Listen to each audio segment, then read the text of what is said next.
पाकिस्तान का T20 world cup में शिरकत करने और भारत के खिलाफ मैच न खेलने का ऐलान। वजीर-ए-आजम शहबाज शरीफ से चेयरमैन पीसीबी मोहसिन नकवी की मुलाकात में बड़ा फैसला। इवेंट के मैचेस में शिरकत के लिए कौमी टीम आज श्रीलंका रवाना होगी। पाकिस्तान का भारत से मैच 15 फरवरी को शेड्यूल है। आईसीसी समेत ब्रॉडकास्टर्स को भारी माली नुकसान का सामना। पाकिस्तान की मशरूत शिरकत पर आईसीसी का रद्द-ए-अमल। कहा पीसीबी का फैसला आलमी क्रिकेट को मुतासिर कर सकता है।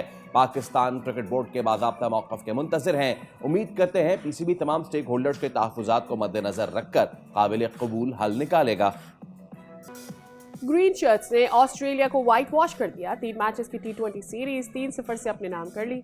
आखिरी T20 मैच में ऑस्ट्रेलिया 208 रन का हदफ हासिल ना कर सकी। मोहम्मद नवाज ने मेहमान टीम की सफ़ों में तबाही मचा दी। 5 विकेटें अपने नाम कर ली। पाकिस्तान की जानिब से साइम अयूब और बाबर आजम की शानदार निस्फ सेंचुरियां। सद्द मुमलिकत वजीर आजम की कौमी टीम को मुबारकबाद। भारत का बलूचिस्तान में बुज़दिलाना वार। सिक्योरिटी फोर्सेस की फौरी कार्रवाई। 40 घंटे में 145 भारतीय स्पॉन्सर्ड दहशतगर्द जहन्नुम वासिल। 17 जवान धरती पर कुर्बान। बच्चों और खवातीन समेत 31 शहरी शहीद। वजीर आला सरफराज बुख्ती की दुश्मन को ललकार। वाजे किया यह कौमियत की नहीं हक और बातिल की जंग है। पाकिस्तान ये कभी नहीं हारेगा। 1000 साल तक भी लड़ना पड़ा तो लड़ेंगे। दहशतगर्द धरती का 1 इंच तक नहीं ले सकते। वजीर दिफा ख्वाजा आसिफ का 2 टोक पैगाम। बोले मुल्क के दिफा के लिए जो करना पड़ा करेंगे। हिंदुस्तान और बीएलए एक ही सिक्के के 2 रुख हैं। पीपल्स पार्टी ने सिंध को यरगमाल बनाया हुआ है। कराची के अवाम बुनियादी हकूक से महरूम है। अमीर जमात इस्लामी हाफिज नईमुर रहमान कहते हैं कराची पर वफाकी और सूबाई कब्जा नाकाबिल कबूल है। बाइख्तियार शहरी हुकूमत लाना होगी। MQM और PP एक दूसरे को सपोर्ट कर रहे हैं। 14 फरवरी को सिंध असम्बली पर तारीखी धरना देंगे। दूसरी जानिब रहनुमा MQM पाकिस्तान खालिद मकबूल सिद्दीकी कहते हैं कि शहर बारूद के ढेर पर बसा हुआ है। सानेहात, वारदात, हक तलफियों का बारूद बिछा रखा है। इस शहर में टैक्स देने वालों को जलाकर इमारतों में दफन किया जा रहा है।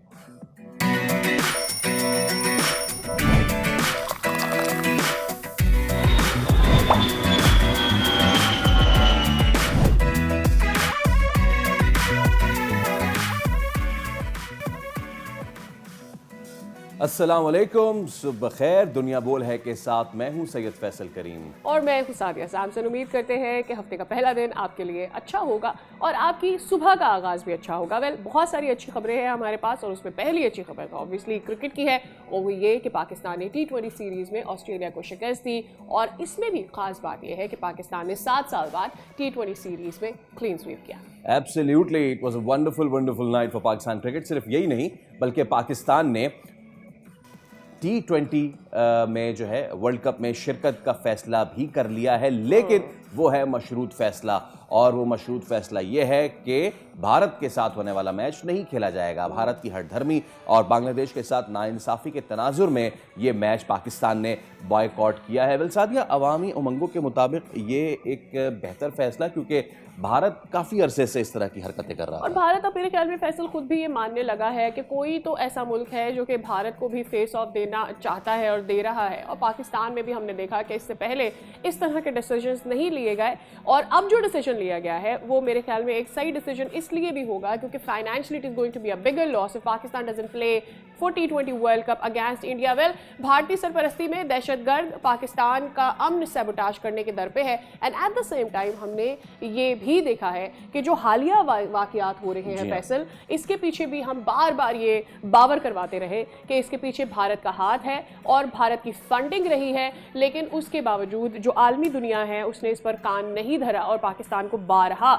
उसकी वजह से नुकसान उठाने पड़े। भारत के बलूचिस्तान में बुज़दिलाना वार पर सिक्योरिटी फोर्सेस ने फौरी कार्रवाई की और 145 दहशतगर्दों को जहन्नुम वासिल किया। वज़ीर आला बलूचिस्तान ने कहा कि दहशतगर्द पाक धरती का 1 इंच भी नहीं ले सकते। पाक अफवाज ने दहशतगर्दों का शेरों की तरह मुकाबला किया है। बिल्कुल, और इस पर भी हम आगे चलकर बात करेंगे कि ये जो पाकिस्तान ने जिस तौर से इन दहशतगर्दों का मुकाबला किया और पाकिस्तान ने एक दफ़ा फिर से रियासत की रेट को कायम किया, वो पाकिस्तान के लिए ज़रूरी भी था, लेकिन ये एक आउट लाउड मैसेज भी था। लेकिन उससे पहले हम जरा क्रिकेट की बात कर लेते हैं। एज वी सेड के पाकिस्तान ने T20 सीरीज क्लिंच की और वो भी ऑस्ट्रेलिया के खिलाफ। 3 मैचेस जीते, क्लीन स्वीप किया and made a history for Pakistan. Absolutely, ये हुआ है 7 साल बाद हमने T20 जीता और उसके बाद क्लीन स्वीप किया और उसके बाद पीछे मुड़ के देखा ही नहीं। वर्ल्ड कप से कबल टीम के एतमाद में एक बहुत बड़ा इजाफा इसको देखने में आ रहा है। ऐसे वक्त में जब आलमी इवेंट करीब हो और मुसलसल फतूहात किसी भी टीम के लिए नफसियाती बर्तरी का बाइस तो लाजमी बनती है। एब्सोल्युटली। और मेरे ख्याल में फैसल हमें ये भी नहीं भूलना चाहिए कि इस दफ़ा जो हमने पिचेस देखी उनकी थोड़ी सी दे बिहेव डिफरेंटली, और ऐसा लगा कि शायद श्रीलंका में हमारा जो T20 वर्ल्ड कप के लिए हमें वहाँ पर जाना है, प्रॉब्ली उसके लिए हम तैयार कर रहे हैं। We saw a comeback of Babar Azam as well and I hope that does continue for Pakistan. It was a dead rubber match Sadia, तीसरा T20 था तो अब उसमें आपने 50 मारी, ओके सही है, ठीक है। चलिए इस सब पे एंड देन पाकिस्तान ने जो अब करना है वर्ल्ड कप में जाके अहम डिसीजन, इस पे अब बात कर लेते हैं। फवाद मुस्तफ़ा क्रिकेट एक्सपर्ट हमारे साथ मौजूद हैं। अस्सलाम वालेकुम, गुड मॉर्निंग फवाद भाई, उम्मीद करता हूँ खैरियत से होंगे, ठीक ठाक होंगे। देखें फवाद भाई, जो चीखें इस वक्त हमें पड़ोस से आ रही हैं ना, जो चीखें आ रही हैं वो इंतहाई ख़तरनाक किस्म की हैं। वहाँ के एंकर हजरात ये फरमा रहे हैं कि अब पाकिस्तान लेगा भारत में होने वाले वर्ल्ड कप पे फैसला। पाकिस्तान ने पहले ये फैसला ले लिया था जब अपने मैचेस भारत से शिफ्ट करवा लिए थे और अभी तो आपको हल्की हल्की डज ये पड़ रही है। माय क्वेश्चन इज, भारत जो करे वो ठीक, भारत दुनिया को ये कहे कि हमारी तो देखें हुकूमत कह रही है ना हमें कि हम नहीं खेल सकते, तो हम अपने हुकूमत के पाबंद हैं, तो पाकिस्तान अपनी हुकूमत की पाबंद नहीं है। देखिए, पहली बात तो ये अफसोस की बात ये है कि जो भी ये फैसला हुआ वो क्रिकेट के लिहाज से अच्छा नहीं है, ऐसा नहीं होना चाहिए था। बट मसला सारा ये है कि आपको याद होगा जब हम एशिया कप की ट्रांसमिशन कर रहे थे तो जब पाकिस्तान इंडिया का मैच था उससे पहले एक ट्रेंड चल रहा था कि बॉयकॉट पाकिस्तान इंडिया का मैच, और वहां पर बहुत ज्यादा शोर था कि हम नहीं देखेंगे। बड़े बड़े जो वहाँ के मशहूर लोग थे, सेलिब्रिटीज थे कि जी बॉयकॉट करना चाहिए, और जो कुछ हुआ है जंग के बाद इस तरह से खेला जा रहा है सारा कुछ है। तो वो तो खैर उन्होंने बॉयकॉट नहीं किया, उसकी दूसरी वजूहत थी। फिर उन्होंने बाकी बेहूदगी की, हाथ नहीं मिलाना, तो जी 2 प्रेजेंटर्स जाएंगे, लेकिन पाकिस्तान ने शोर नहीं मचाया, बॉयकॉट कर दिया। तो मेरे ख्याल से ये तरीका बेहतर होता है कि आप शोर ना मचाएं और जो करना है कर दें, और आप बता दें कि जी पैसा जो है वो हमारी प्रायोरिटी नहीं है, हम अगर नहीं खेलना है तो नहीं खेलना है। देखिए, इस मामले में मैं ये जरूर समझता हूँ कि देखिए खेलने का एक तरीका होता है। खेल, सियासत, जंग, ये सारी चीजें अलग हैं। खेल दिलों को मिलाता है, खिलाड़ी लोगों को करीब लाते हैं, अमन की बात करते हैं, लेकिन अगर खिलाड़ी या खेल चलाने वाले वो मैदान में खेलें और बाहर जिस तरह का रवैया रहता है तो उससे बेहतर है कि आप ना खेलें तो ज्यादा बेहतर है।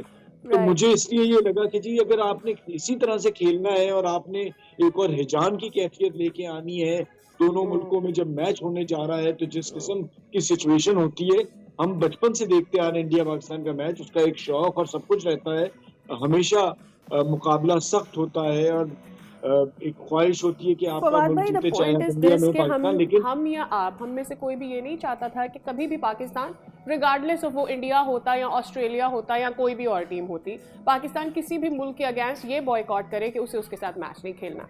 बट हमें ये याद रखना चाहिए कि हाउ इट स्टार्टेड।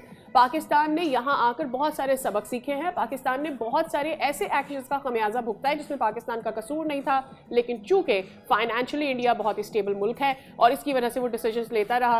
अब इन कौन ये चाहेगा कि वो अपने कप्तान के थ्रू पाकिस्तान को ये कहे कि जी हम तो राइवल मुल्क ही नहीं है और पाकिस्तान जो है वो दहशतगर्दी करवाता रहा है, इसलिए हम उनके साथ नहीं, और ये हमारे मुल्क का डिसीजन है, हम उनसे हाथ नहीं मिला सकते। अब इन why would you involve a captain of your team और फिर आप उससे ये बातें करवाएंगे? क्यों आपके अंदर ये कॉन्फिडेंस नहीं था, आप ये बातें नहीं कर सकते थे? तो आपने तो खुद पॉलिटिसाइज किया ना क्रिकेट को। मुझे तो ऐसा लगता है कि अब इंडिया अपनी मेडिसिन खुद टेस्ट कर रहा है। That's what actually has happened here. देखिए, जब आप ऊपर होते हैं, आपका हाथ ऊपर होता है, तो आपके थोड़े से दिमाग भी खराब हो जाते हैं। तो वही हुआ बीसीसीआई के साथ, और साथ साथ फिर जब आईसीसी में जय शाह साहब आए तो एक तरह से बीसीसीआई का होल्ड हो गया। तो वो ये समझ रहे थे कि हम जिस तरह से चीज़ों को चला सकते हैं, घुमा सकते हैं, हम चलाएंगे और सामने से कुछ भी नहीं होगा। उनके वहमो गुमान में भी नहीं था। और अगर आप फाइनेंशियली तगड़े हैं या आप चलाते हैं तो उसकी वजूहात भी आपको पता होनी चाहिए। अगर आप समझते हैं कि जी आप एक बहुत बड़ी टीम है और आप जीत सकते हैं, आप बेहतर हैं हर लिहाज से, तो आपको मुकाबला करने के लिए दूसरी टीम भी चाहिए। जब एक खेल होता है और उसके देखने वाले आते हैं तो दो टीमों में मुकाबला होता है, तभी वो देखा जाता है, उसी से कमाई होती है। अगर दूसरी टीम तैयार नहीं है तो फिर आपकी कमाई नहीं हो पाएगी, आप जो कुछ भी हासिल करना चाहते हैं वो नहीं कर पाएंगे, और आपको अपने ओपोनेंट को भी इज्जत देनी होती है। ये खेल का बेसिक उसूल होता है। फवाद भाई, ये जो मोहम्मद आपने अली से ये जो जहांगीर आपने खान बात तक की ले है ना, लें। हाँ, ये जो आपने बात की है ना कि ओपोनेंट को इज्जत देनी होती है, वो तो भारत उससे बहुत आगे निकल चुके हैं। नाउ मैं जरा, आपने एक बात की कि उस वक्त भारतीय खुद कह रहे थे कि जी बाइकआउट करें, हम तो नहीं देखेंगे। अभी के बयान देख लें आप, विक्रांत गुप्ता से उठा के सुनील गावस्कर तक, वो इस बात के डिनाइल में है कि नहीं, इससे ये तो पाकिस्तान ने बहुत बुरा किया है, सारा कुछ, सारी मामलात। तो या तो आप उस वक्त ठीक थे या तो आज आप गलत है, पहली चीज। अब दूसरी चीज पे आते हैं कि बांग्लादेश की हुकूमत अगर कहे तो जी उसकी कोई वैल्यू नहीं है, पाकिस्तान की हुकूमत कुछ कहे तो उसकी कोई वैल्यू नहीं है। इंडिया की हुकूमत ने जिस वक्त मोदी रिजीम ने पूरा एक फॉल्स फ्लैग किया और एक पूरा ड्रामा बनाया और रोना धोना किया, उसकी बेसिस पे ही उसके बाद ये सारी बदतमीजियां शुरू हुई ना कि हम हाथ नहीं मिलाएंगे और ऐसा नहीं होना चाहिए और हम उनको सैल्यूट करते हैं आर्मी को अपनी, फला ढिमका, ये अभी जो इन्होंने भारतीय स्पॉन्सर्ड दहशतगर्दों ने बलूचिस्तान में जो सारी हरकतें की हैं, तो अभी हमारा राइट बनता है ना कि हम नहीं खेलें। तो कड़वा कड़वा हप हप मीठा मीठा जो है, सॉरी, कड़वा कड़वा थू थू मीठा मीठा हप हप वाली पॉलिसी भारत में चलती रहेगी। दिस टाइम राउंड उनको सही वाला कोई जवाब देने के लिए आया है। देखिए, ये शुरुआत तो उस वक्त हुई थी जब बांग्लादेश, अभी रिसेंटली ये हुआ कि उन्हें वर्ल्ड कप से बाहर किया गया। तो पाकिस्तान, क्योंकि उस मीटिंग में उन्होंने बांग्लादेश के इस बात को सपोर्ट किया था कि अगर एक हुकूमत ये कहती है कि जी उनके खिलाड़ी किसी भी मुल्क में जाके नहीं खेल सकते, तो दूसरी हुकूमत का भी ये राइट है। तो जब आपने एक उसूल सेट कर दिया है तो फिर वो सब पे वही चीज चलनी चाहिए।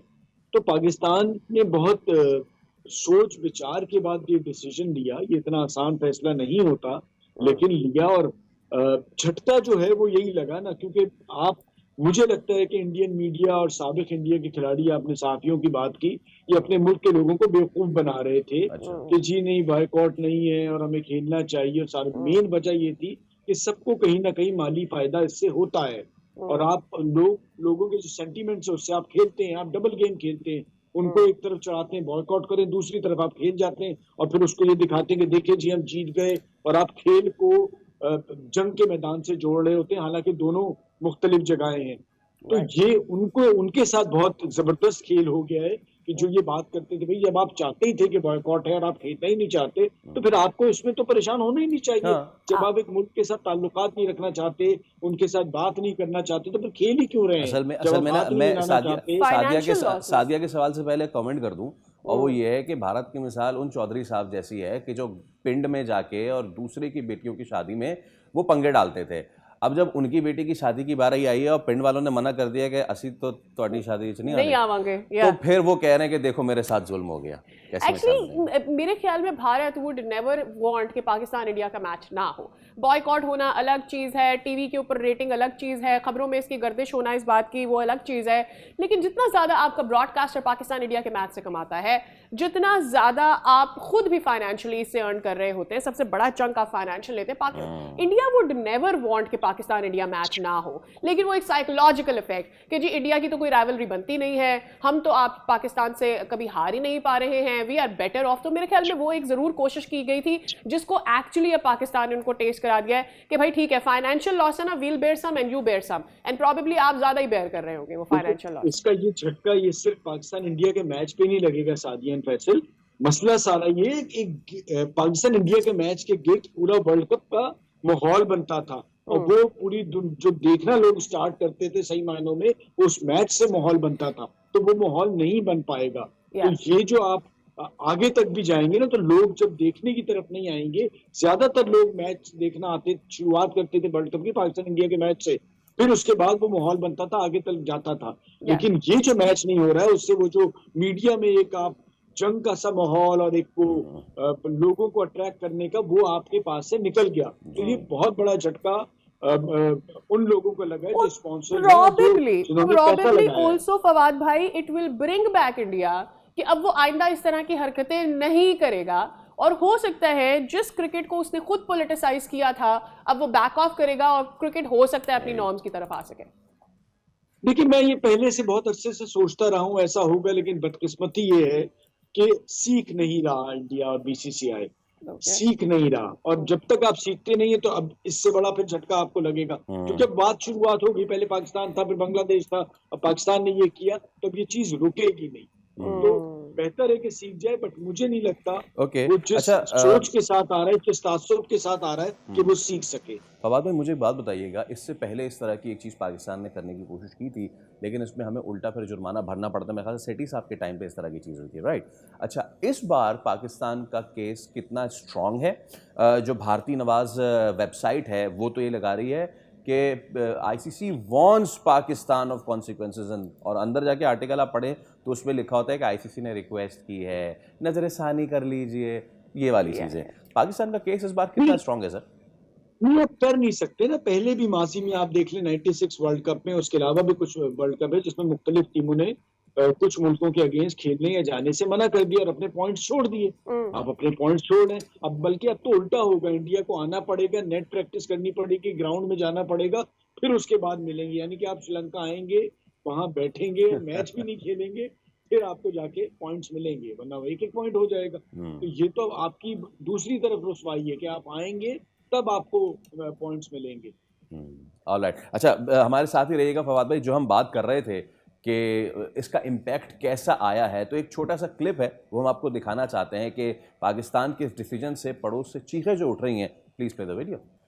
Faisal, Arnab is so right when he says कि BCCI and ICC is one. हम तो ये बहुत अरसे से कह रहे थे अब कि वो ये माने। एक है, अब वो माने। वेल फवाद भाई, नाउ कमिंग अ बिट, थोड़ी सी क्रिकेटिंग की अगर बात कर लें, पाकिस्तान ऑब्वियसली ये चीज़ फोरफीट कर रहा है।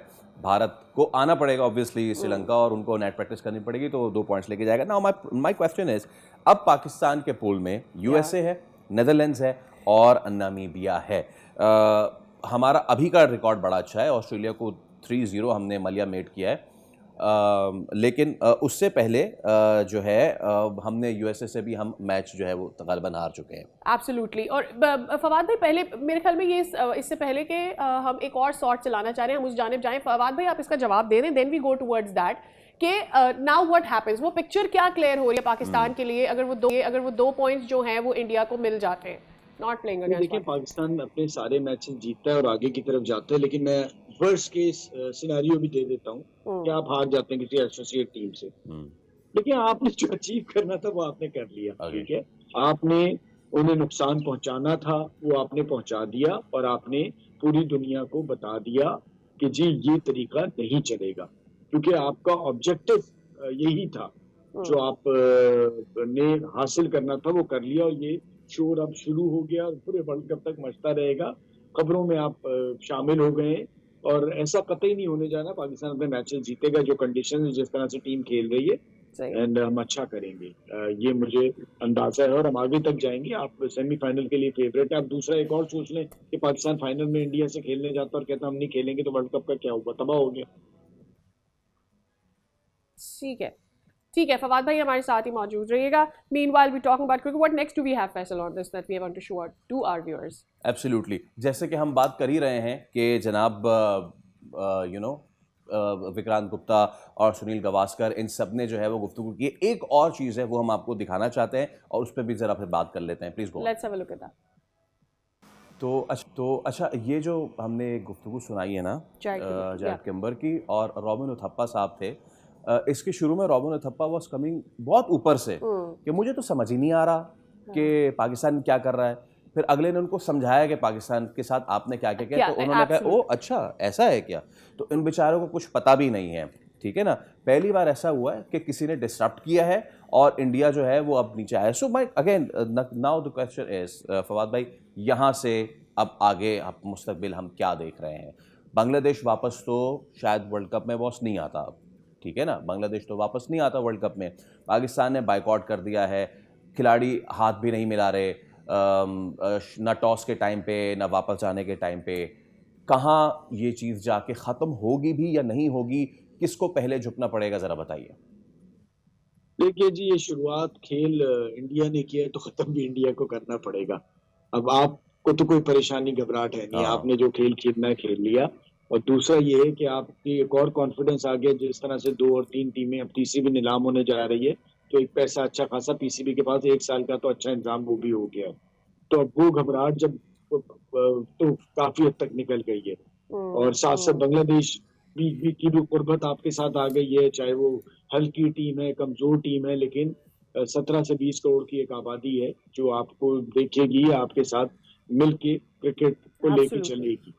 तो श्रीलंका भी आपके साथ अच्छा खासा है, तो आपकी इस खित्ते में क्रिकेट के हवाले से ठीक ठाक ताल्लुकात बेहतर होते जा रहे हैं। तो इंडिया को सोचना पड़ेगा, ठीक है एशिया कप आगे नहीं होता, नहीं खेलेंगे, तो सारा ज्यादातर नुकसान इंडिया को होगा, क्योंकि इस खित्ते में जो क्रिकेट देखी जाती है उससे कहीं ना कहीं इंडिया ठीक ठाक कमाता है। आपने अपने आप को चैंपियन कहलाने के लिए भी 3-4 टीमें रखनी होंगी, उनसे जीत के आप चैंपियन बनेंगे। अगर आप नहीं खेलेंगे तो आप अकेले चैंपियन बनते नहीं, मतलब आप अपने आप से ही मुकाबला करते रहे और खुद ही जीतते रहे। अगर ऐसी बात होती तो फिर आप आईपीएल के And as अलावा long as आगे जाके कुछ और ना करते। एब्सोल्युटली फवाद भाई, आपके टाइम के लिए आपका बहुत शुक्रिया। Was wonderful to have you on the show. और सबसे बड़ी बात, अगर आप खुद अपनी प्रेजेंस की रिस्पेक्ट नहीं करते तो कोई और नहीं करेगा। मतलब लाइक आज दुनिया बोल रही है पाकिस्तान को कि पाकिस्तान ने सही किया क्योंकि इंडिया ये बहुत अरसे से कर गया। We saw what Jared did and said. So मेरे ख्याल में अब वो वक्त आ गया है when Pakistan has taken a stand, the rest of the world will also acknowledge कि Pakistan did the right thing. Absolutely. चलिए इसी मौके पे एक ब्रेक लेते हैं, उसके बाद दोबारा हाजिर होंगे। स्टे विद अस।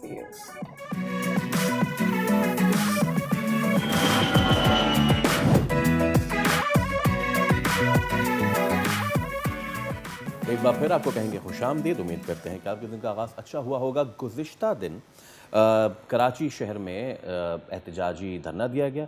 सियासी दर्जा हरारत एक बार फिर गर्म नज़र आया। जमात इस्लामी ने इशारा फैसल पर जीने दो कराची मार्च किया और एहतजाज के जरिए हुकूमत पर दबाव बढ़ाने के मूड में नजर आई जमात इस्लामी। एब्सोल्युटली। मोनम जफर का इस मौके पर यह कहना था कि लोड शेडिंग, ट्रैफिक हादसात हो गए, गुल प्लाजा जैसे सानेहात हो गए, तरक्याती फंड्स पर सवालात ने शहरियों को सड़कों पर आने पर मजबूर किया है। ऑन द अदर साइड हमने ये भी देखा कि सिंध हुकूमत और जमात इस्लामी के इल्ज़ामात को सियासी पॉइंट स्कोरिंग करार दिया जा रहा है। हाफिज नईमुर रहमान की तकरीर इस एहतजाज को एक नए मरहले में लेकर आ गई है। वन हमें ऐसा लग रहा था कि सिर्फ MQM एक हाई टाइम दे रही है, एक डिफिकल्ट टाइम दे रही है पीपल्स पार्टी को, लेकिन कल जमात इस्लामी का जो ये एक गैदरिंग थी, इसने भी कई सवालात खड़े कर दिए हैं अगेन ऑन कराची की सियासत।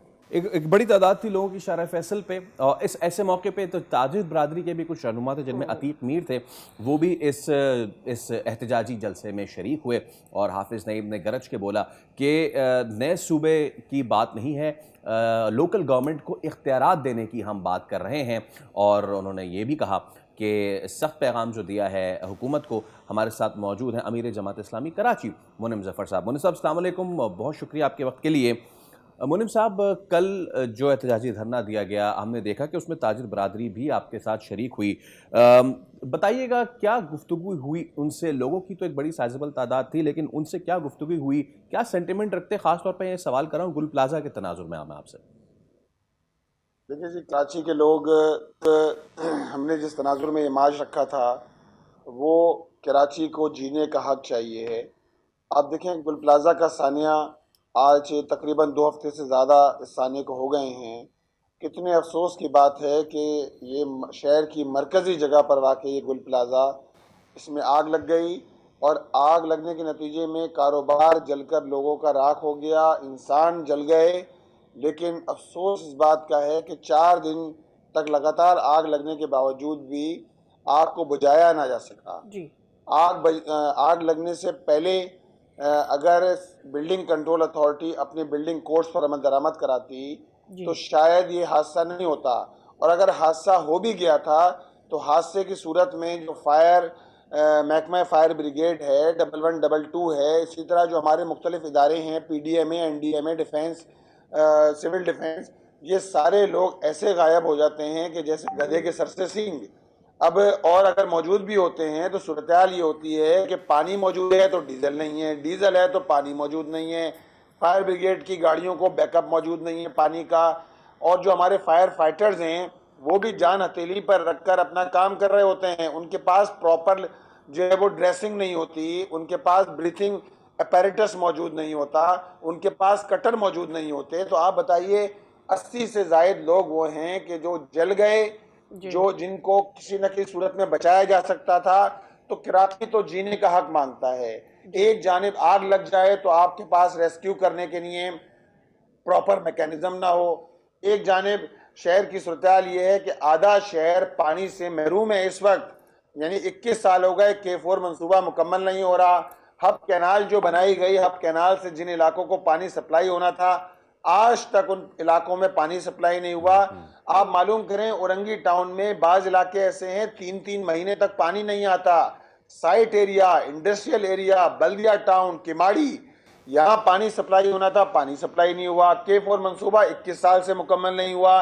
शहर में जगह जगह आप देखें कि हमारे बच्चे गिर रहे हैं, गटरों में गिर रहे हैं। पिछले साल 27 है जी मोनिब साहब, पीपल्स पार्टी कंसिस्टेंटली इस पर ये बात कर रही है कि इस मुद्दे को यानी सानिया गुल प्लाजा को सियासी बनाया जा रहा है, और वो ये इसलिए कहती है क्योंकि वो ये कहती है कि जब भी कोई इस तरह का वाकया पेश आता है एक नए सूबे की बात कर दी जाती है और ये कहा दिया जाता है कि जी कराची को एक अलग सूबा होना चाहिए था और विफाक के हवाले कर दें और हम जो है असल मामले से हट जाते हैं।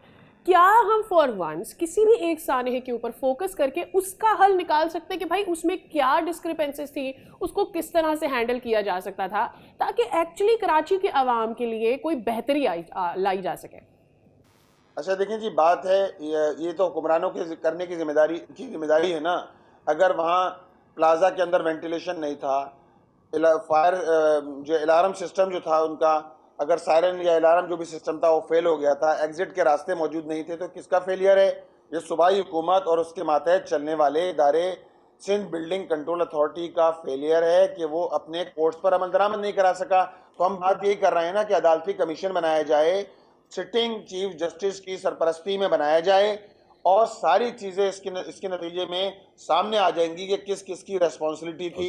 अब आप देखें ना, इतने 3.5 करोड़ आबादी के शहर में अगर फायर ब्रिगेड सिस्टम ही हमारा फ्लॉप हो जाए, हमारा वो फायर ब्रिगेड सिस्टम महकमा फायर ब्रिगेड का सिस्टम जो है वो आग बुझाने में नाकाम हो जाए, तो ये किसका फेलियर है? ये तो मुर्तज़ा वहाब साहब जवाब देंगे ना, ये तो मुराद अली शाह साहब जवाब दें। तो हम तो यही बात कर रहे हैं कि अदालती कमीशन बनाया जाए और वो शफाफ अदालती तहकीकात करे। साथ साथ ये है कि जो भी अकाउंटेबल है, जो भी रेस्पॉन्सिबल है, उसकी अकाउंटेबिलिटी भी उसी की होगी, बिल्कुल भी उसका होना चाहिए। बिल्कुल ठीक है मुनीम साहब, हमने मीडिया ने विटनेस किया जमात इस्लामी का हक दो कराची से लेके जीने दो कराची तक के इस नारे को। क्या डिफरेंस आ पाया, क्या तब्दीली ला पाए, क्या प्रेशर बिल्ड कर पाए आप? और अब आगे भी हमने सुना है कि धरना देने जा रहे हैं गालिबन वज़ीर आला हाउस के सामने, प्लीज़ बताइएगा उस हवाले से। देखिए जी, बात यह है कि हम कराची का हक मांग रहे हैं और हम ये बात कहते हैं कि कराची के लोगों को जीने का हक दिया जाए। ये कैसा है, शहर के 21वीं सदी में टैंकर के ज़रिए पानी सप्लाई हो रहे हैं। अब ये बात तो की जाएगी ना।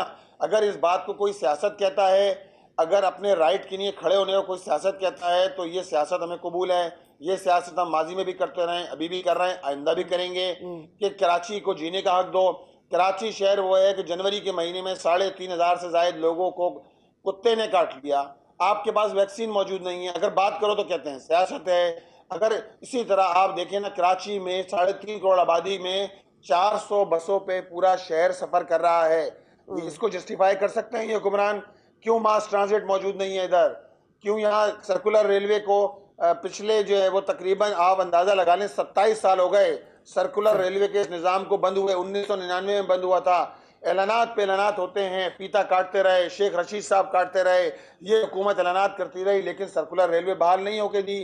कराची में ट्रांसपोर्ट का निज़ाम इतना तबाह है कि हमारी माएँ बहनें चिंचियों पर सफ़र करने पर मजबूर हैं। अगर ये बात करो तो इनको आग लगती है। आप देखें, रेड लाइन के नाम पे शहर को खोद के डाल दिया गया है।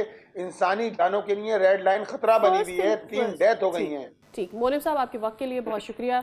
बहुत अच्छा लगा आपसे बात करके। हम उम्मीद कर सकते हैं ऐसे जो और गैदरिंग्स होती हैं उसके या इस किस्म के प्रोटेस्ट से कराची वालों को अगर उनका हक मिल सकता है, कराची वालों को मसाइल का हल मिल सकता है, तो इससे अच्छी कोई और बात नहीं हो सकती। जी हाँ, इसी के साथ हम एक मुख्तसर वक्त पर ले रहे हैं, हमारे साथ रहिए।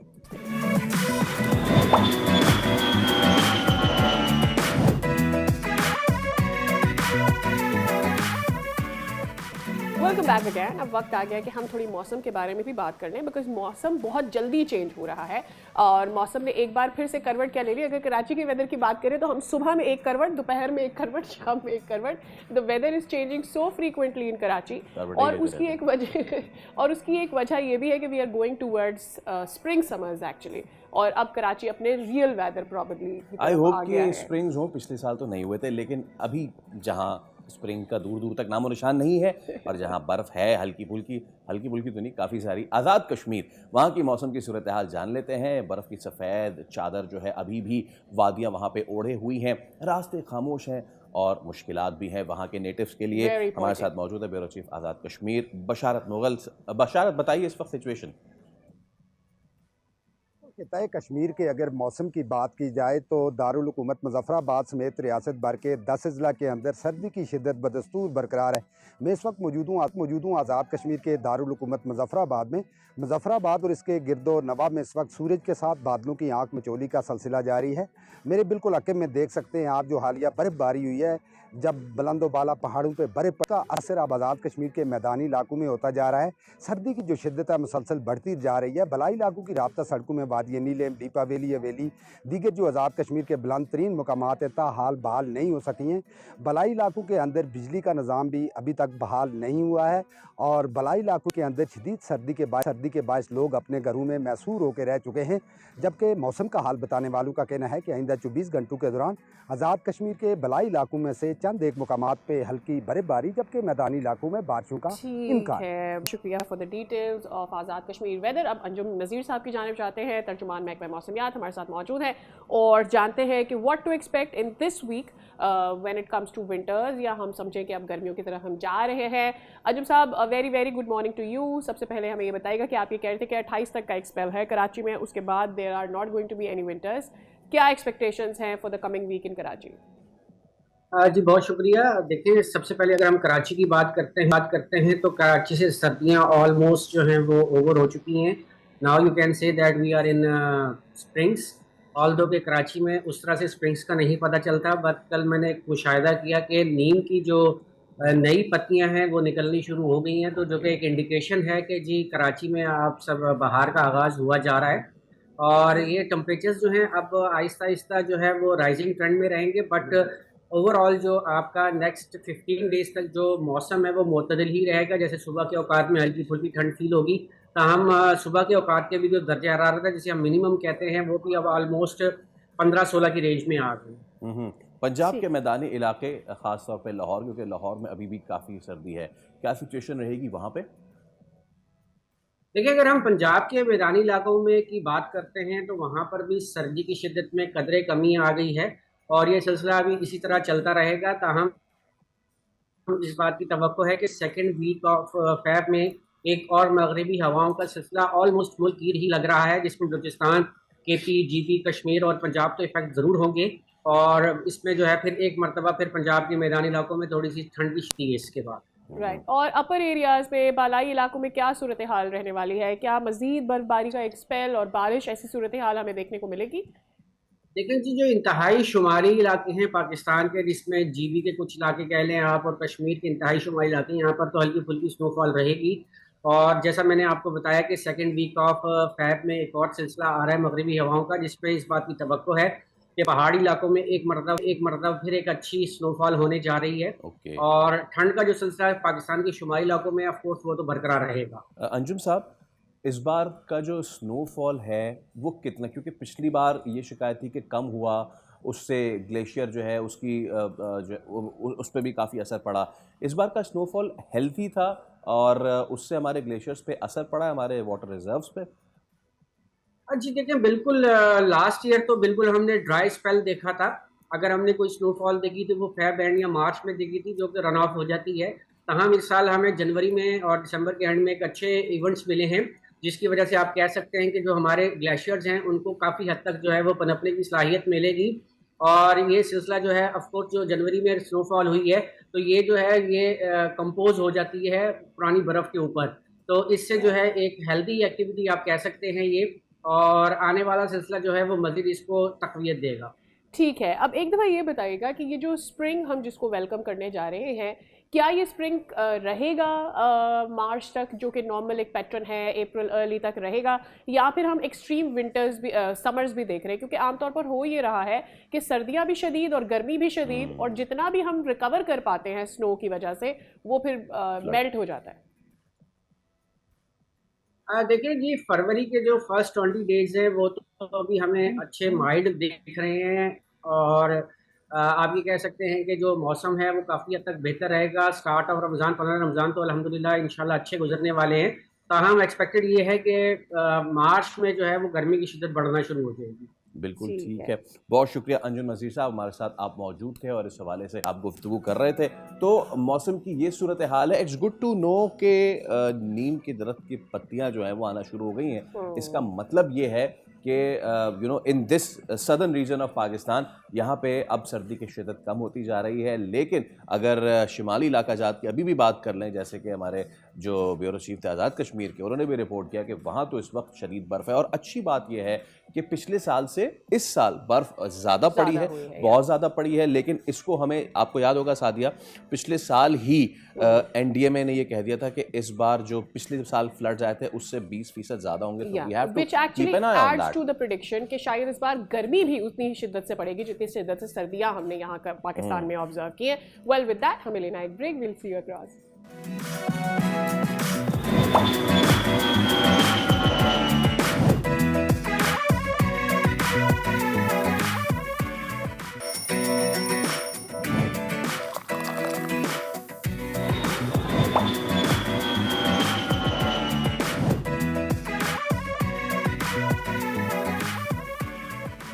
एक बार फिर आपको कहेंगे खुश आमदीद। आप देख रहे हैं दुनिया बोले। उम्मीद करते हैं कि आपके दिन का आगाज़ अच्छा हुआ होगा। वेल विद दैट हम बात कर लेते हैं ओवर द वीकेंड जो सिचुएशन रही और उस सूरत हाल को जिस तरीके से पाकिस्तान की बहादुर अफवाज ने कंट्रोल किया। हम बात कर रहे हैं बलूचिस्तान में होने वाले हालिया मोहलिक हमलों की।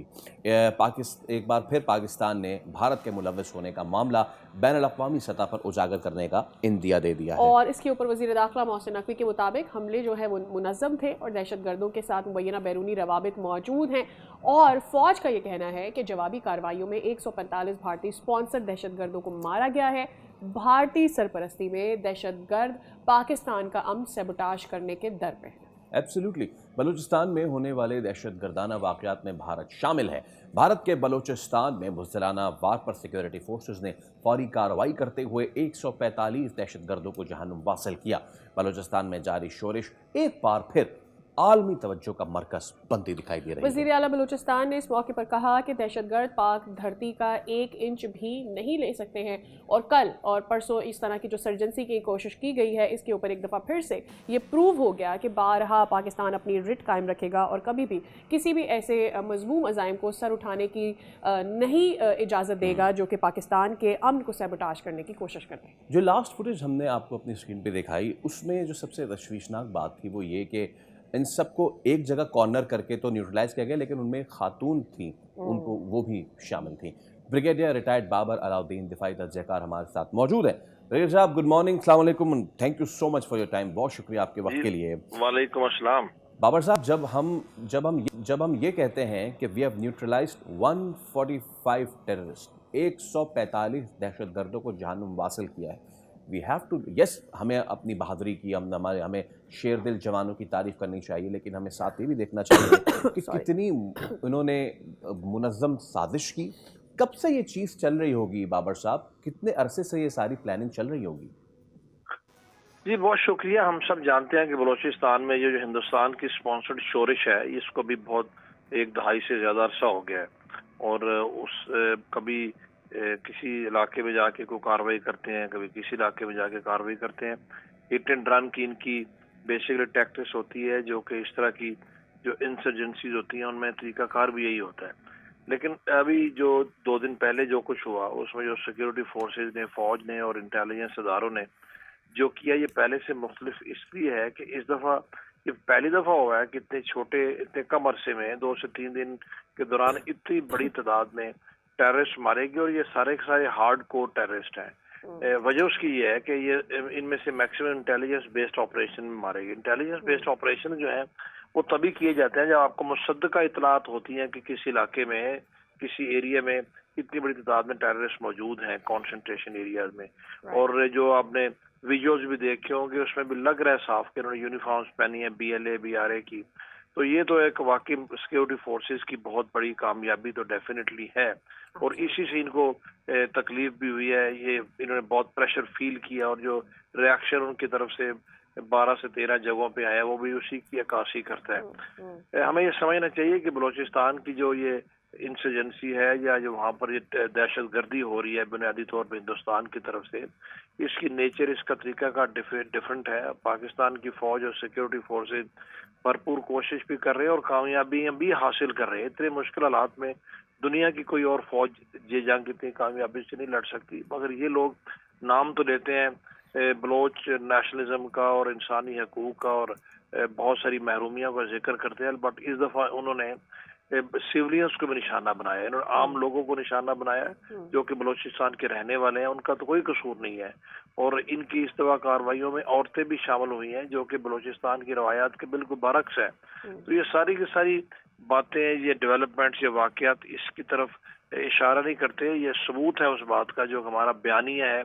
हिंदुस्तान इन लोगों को यूज कर रहे हैं, कुछ नाम नेहाद कुछ हमारे अपने लोग भी कुछ बाहर इनके बैठे हुए हैं और कुछ मुल्क के अंदर है कि कभी सियासत के नाम पे, कभी इंसानी हकूक के नाम पे, कभी बलोच महरूमियों के नाम के ऊपर इन चीज़ों को हर वक्त मीडिया में हाईलाइट करके तो ओवरऑल जो अंडरमाइन करने की कोशिश करते रहते हैं जो वहाँ पर ये फौज कर रही है। ऑपरेशन का जिक्र तो हर वक्त करते रहते हैं, लेकिन हम सबको ज़हन में रखना चाहिए कि ऑपरेशंस करने पड़ते हैं। आप इतनी बड़ी फौज इसलिए मेंटेन करते हैं कि जब मुल्क की सलामती को खतरा हो तो ऑपरेशन की ऑप्शन जो है वो हमेशा यूज की जाती है। सिर्फ हम नहीं करते। बड़ी बात यह है कि आप अपने मुल्क के अमन को सैबोटाज नहीं होने देंगे और जो लोग बात नहीं करना चाहते, हथियार उठाना चाहते हैं, आपको उनको जवाब देना पड़ता है। लेकिन मेरे लिए सबसे ज़्यादा जो फिक्रमंदी की बात है वो ये कि इनका कोयटा तक पहुंच जाना और फिर ऐसी जगहों पर हमला करना जो कि हम इससे पहले बहुत ही सिक्योर समझते हैं, और फिर ये कि इससे पहले ये दावा करना कि हम कोयटा तक रीच कर सकते हैं, गवादर हमारा कॉरिडोर है। सो ऑब्वियसली ये एक कंसर्न्स हैं जिनको मेरे ख्याल में एड्रेस होना ज़रूरी है। How did they manage to be here and what are we doing further कि ऐसे वाकयात दोबारा, ठीक है हमें उनकी नीयत भी अंदाज़ा हो गया, कहाँ से फंडिंग आ रही है ये सब भी पता चल गया हमें, लेकिन we don't want them to come to our major cities and do all this what they did. जी, जहाँ तक कोयटा का ताल्लुक है और कुछ हमारी इंपॉर्टेंट इंस्टॉलेशंस का ताल्लुक है, आपने बिल्कुल ग्वादर की बात की। ग्वादर या तुरबत या पंजगूर, केच, अवरान, खारान, ये सारे के सारे पसनी जो ये दूर दराज इलाके हैं और मेजर सिटीज़ भी हैं इनमें, और CPEC के कॉन्टेक्स्ट में भी हमें सबको पता होना चाहिए कि क्यों ये उनको टारगेट करने की कोशिश करते हैं। वो तो इलाके ज़ाहिर है थोड़ा मेन कोयटा बलूचिस्तान से थोड़ा दूर है, बट कोयटा के इलाके में जो आपने बात की वहाँ पर कुछ एरियाज में आके इन्होंने ये कार्रवाइयाँ की हैं। कोयटा की जियोग्राफी और डेमोग्राफी से जो लोग वाकिफ़ हैं वो मेरी बात से इत्तफाक करेंगे। कोयटा में सरियाब का और ये सैटेलाइट टाउन का और जो हमारा बेसिकली जो एरियाज हैं ये ब्लोच डोमिनेटेड एरियाज हैं और इनमें इंग्रेस एट टाइम्स होती है। बहुत सारे लोग इनके सबर्ब्स में रहते हैं और ये मस्तूंग वाली साइड से आके वहाँ पर सेटल भी हैं, उनमें इन लिए लोग पाए जाते हैं। बलूचिस्तान यूनिवर्सिटी के हॉस्टल में स्टूडेंट्स भी, अभी इन लोगों की स्क्रूटनी तो होती है और मजीद सख्त होनी चाहिए, मैं आपकी बात से इत्तफाक करता हूँ। और मुझे पूरा यकीन है कि जहाँ जहाँ गैप्स हैं, जहाँ पर कुछ ग्रे एरियाज हैं, उनको एड्रेस करने की यकीनी तौर पे कोशिश की जा रही है, की जा रही होगी भी, क्योंकि अब बलूचिस्तान का कैपिटल है कोयटा, वहाँ पर आप इस तरह का चांस नहीं ले सकते। वहाँ पर एक छोटी सी खबर भी दुनिया में हेडलाइन बनाती है और उसको एड्रेस होना चाहिए, और मुझे पूरा यकीन है कि इंशाल्लाह इसको एड्रेस करने की कोशिश की जाएगी। बाबर साहब, दो सवाल है मेरे, I will keep it short. Khetran साहब हैं, वो MP हैं बलूचिस्तान से, उनका I was listening to one of the interviews, उनका ये कहना है कि ये कोई आज़ादी की कोई तहरीक नहीं है, ये सिर्फ नाम नहाद ये तहरीक चला रहे हैं, और उसको उन्होंने बैक किया इस आर्ग्यूमेंट को कि अब ये लोग जाके बैंक लूटते हैं, ये जाके हॉस्पिटल्स को, डिस्पेंसरीज को आग लगाते हैं, और अगर कोई वहाँ पे प्रोजेक्ट है माइनिंग का, मार्बल माइनिंग का, कोल माइनिंग का, उस प्रोजेक्ट को भत्ता जाता है कि इसका 10% 15% हमें दें, नहीं देते तो वहाँ के मजदूर उठा लेते हैं, उन्हें कत्ल कर देते हैं, वही बलोच मजदूर उन्हीं को कत्ल कर देते हैं। एक चीज़ ये। दूसरी चीज़ ये कि ये जो अब बताया जा रहा है, बाज़ाब्ता ये शाया कर रहे हैं कि जी ऑपरेशन को इन्होंने नाम दिया है BLA वालों ने, उसका फेज़ 1, फेज़ 2 और इसको फिदाइन का नाम इन्होंने दिया है। सो दीज डॉट्स ऑब्वियसली ये कोई बलोच कल्चर में फिदाइन का नाम तो है ही नहीं। सो ये जो कनेक्शंस हो रही हैं, सीधी सीधी कनेक्शंस हमारे ईस्टर्न बॉर्डर की तरफ जा रही हैं। जी बिल्कुल ऐसा ही है, बिल्कुल कनेक्शन उसी तरफ जा रही हैं। और ये आपकी बात बिल्कुल ठीक कहा है कि ये एक बलोच कल्चर में नहीं है और ये कोई आज़ादी की नाम हाथ जंग नहीं है, ये दहशतगर्दी है। जब आपने ठीक कहा, जब बैंक लूटेंगे तो बैंकों वाले फिर वहां पर अपनी ब्रांचेज नहीं बनाएंगे तो उसका नुकसान तो बलोचिस्तान के आम लोगों को होगा। जब आप डेवलपमेंट के प्रोजेक्ट्स को टारगेट करेंगे, वहां पर जो मजदूर काम कर रहे हैं जो कि वहां पर वो नहीं आएंगे, डेवलपमेंट के प्रोजेक्ट्स बंद हो जाएंगे, तो ये अपने लोगों के साथ दुश्मनी है। बिल्कुल आपने दुरुस्त फरमाया। इसलिए मैं कहता हूँ कि ये कोई, मैं भी इस चीज से इत्तेफाक करता हूँ, ये दहशतगर्दी है, लोगों को खौफ और हरास पैदा करने के लिए है। और इन्होंने पैसे लेने हैं, लोगों को लूटना है, तो पैसे किधर यूज होते हैं? लोगों को वर्गलाते हैं, उनको टारगेट करते हैं, जहनों को नाम दिया हुआ बलोच हुकूक का और महरूमी का, और इस तरह के नाम दे के लोगों को ये वर्गला के इस तरफ लेके जाते हैं। और ये टोटल दहशतगर्दी, और उनके खिलाफ होना भी यही चाहिए जो इनके खिलाफ हो रहा है, बल्कि ज्यादा मुनज़्ज़म और भरपूर तरीके से इनके खिलाफ ये ऑपरेशन होने चाहिए। और मुझे पूरा यकीन है ये होंगे और इनका कला कमा इंशाल्लाह होगा। ये थोड़ी सी लॉन्ग ड्रॉन वॉर होती है, इस तरह की जो चीजें होती हैं उनको ज़हन में रखना चाहिए। वहाँ के बलूचिस्तान के जो लोग हैं उनकी भी बहादुरी अजमत को सलाम के, जिस तरीके से इनका मुकाबला कर रहे हैं, बिकॉज पूरी की पूरी सोसाइटी, चंद लोग इनके साथ होते हैं। लेकिन जब इस तरह के लोग हेडलाइन बनाते हैं, और बलूचिस्तान कोयटा में रहने वाले जो लोग हैं वो भी बहुत, जिस तरीके से उन्होंने सरेंडर करने से या गिवन करने से इनकार किया, सरेंडर का तो लफ्ज ही नहीं है, किस चीज का सरेंडर या किस चीज का गिवन। इंशाल्लाह ये लोगों को यकीन रखना चाहिए। और आपकी मैं इस बात से इस हद तक जो यकीन इत्तेफाक करूंगा कि जहाँ जहाँ हमारे थोड़े बहुत गैप्स हैं उनको कवर करने की जरूरत है। कोयटा तक तो इनको बिल्कुल, इनको चाहे जो भी हमें करना पड़े, जिस तरह के ऑपरेशन करने पड़े, मुझे पूरा यकीन है होंगे। लोगों को थोड़ा सा मजीद साथ देना पड़ेगा। असल में बात सारी ये होती है कि लोग चूंकि हमारे हैं, हम उस तरह के ऑपरेशन कर नहीं सकते जिसमें कोलैटरल डैमेजेस हों। अदरवाइज 2 दिन की बात होती है, जैसे नेटो आईसाफ अफगानिस्तान में करते रहे। लेकिन हमने देखा होगा किस जगह पर आपने एयर यूज नहीं किया, आपने इस तरह के long range destructive weapon use नहीं किए। आप सिर्फ कोशिश करते हैं कि उन्हीं लोगों को टारगेट किया जाए जो कि हार्ड कोर मिलिटेंट्स हैं, उन तक पहुंचने में टाइम लगता है, आबादी का इस्तेमाल करते हैं, पॉपुलेशन में छुपते हैं, लोगों को यूज करते हैं। उनसे राइटली पॉइंट आउट करें, खास करके जो आपने कोयटा की बात की। My self from Quetta and I know कि बहुत सारे इलाके जहाँ पर ये मौजूद थे, वहाँ पर आपको आम तौर पर बलोच लोग ज़्यादा रहते हुए मिलते हैं और उनके बीच में ये अपने आप को कवर अप करके इस तरह के वाक़े, इस तरह के इंसिडेंट्स क्रिएट कर पाते हैं। अब इससे पहले हम सब ये जानते हैं कि भारत इसके पीछे फंडिंग कर रहा है। इस तरह के मिलिटेंट ग्रुप्स फंडिंग के बगैर चल नहीं सकते, क्योंकि इनका जरिया क्या है, they get that funding. Have we been able to identify कि ये किन अकाउंट्स के जरिए फंडिंग इन तक पहुंच रही है, ये कैसे ऑपरेट कर रही है? दुनिया भर इस तरह के अकाउंट्स को ब्लॉक कर पाते हैं, उनकी फंडिंग को रोक पाते हैं। So have we been able to reach there? किसी हद तक तो एक ज्यादा फंडिंग आ रही है जो अकाउंट से आ रही है, जो टेरर फाइनेंसिंग के इश्यूज है उनको हमने करने की जरूरत नहीं। हमें ये भी ज़हन रखना चाहिए कि अफगानिस्तान का जो कि बॉर्डर है वहाँ पर अफगान तालिबान बिल्कुल उनको कंट्रोल नहीं करते, बल्कि पार्टी बने हुए, तो वहाँ से जो लोग क्रॉस ओवर करके आते हैं वो साथ भी लेके आते हैं।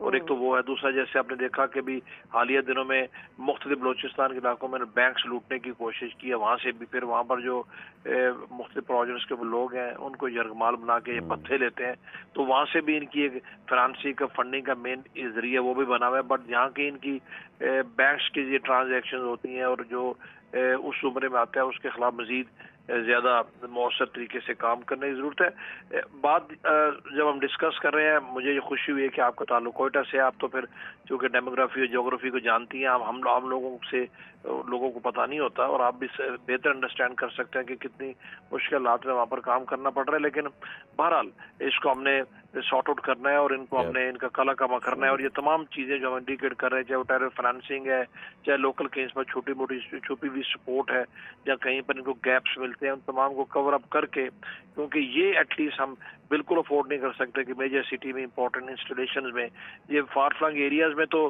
पहाड़ों में ट्रेचरस माउंटेन्स टेरेन में तो यार इनको छुपना घूमना फिरना आसान होता है। अगर इनको की लोकल सपोर्ट भी मिलती है तो उसको भी हमें रोकना होगा। थोड़ा सा कॉशियस हम जरूर रहते हैं, रीजंस आप जानती हैं क्या है, लेकिन अभी इट्स अ टाइम नाउ कि इन तमाम चीज़ों को अभी आई थिंक से पुष्ट रख के तो अभी इन लोगों के खिलाफ भरपूर तरीके से कार्रवाई होनी चाहिए, जो होगी भी। और ये भी हमें देखना चाहिए कि पिछले 3 दिनों में 145 अगर मारे गए तो इतनी बड़ी तादाद में इससे पहले कभी नहीं मारे गए। ये भी, इससे भी इनको तकलीफ हुई है। और जो ऑपरेशंस का फेजेस का नाम देते हैं, साइकोलॉजिकल वॉरफेयर भी है, ताकि लोगों को बताया जाए कि जब हम इतनी बड़ी फौज के खिलाफ फेजेस में ऑपरेशन कर रहे हैं, जहाँ पर हम जाते हैं वहाँ हम जा रहे हैं। कुछ इनमें पकड़े भी गए हैं, तो इन्फॉर्मेशन गैदरिंग भी हो रही है। इन तमाम अवामिल का अहाता करते हुए हमें अभी जहाँ की ज़रूरत है कुछ चेंज करने की अपनी स्ट्रेटजी वो भी करनी चाहिए। बट सबसे इम्पोर्टेंट चीज़ है कि पाकिस्तान के लोगों को बिलअमूम और बलूचिस्तान के लोगों को बिलखुसूस अभी ये जान लेना चाहिए कि ये लोग जो इनकी हमायत करते हैं, चाहे वो सियासत के नाम पे चाहे किसी भी नाम पे मुल्क के अंदर है कि भी वो किसी सूरत भी मुल्क के खैर खा नहीं है। उनको भी आइसोलेट करने की जरूरत है। यकजा होके हमें ये इनका कला कमा करना पड़ेगा। ब्रिगेडियर रिटायर्ड बाबर अलाउद्दीन साहब, आपका शुक्रिया जनाब। इसी के साथ एक मुख्तसर सा ले रहे हैं वक्फा, दोबारा हाजिर होंगे। स्टे विद अस।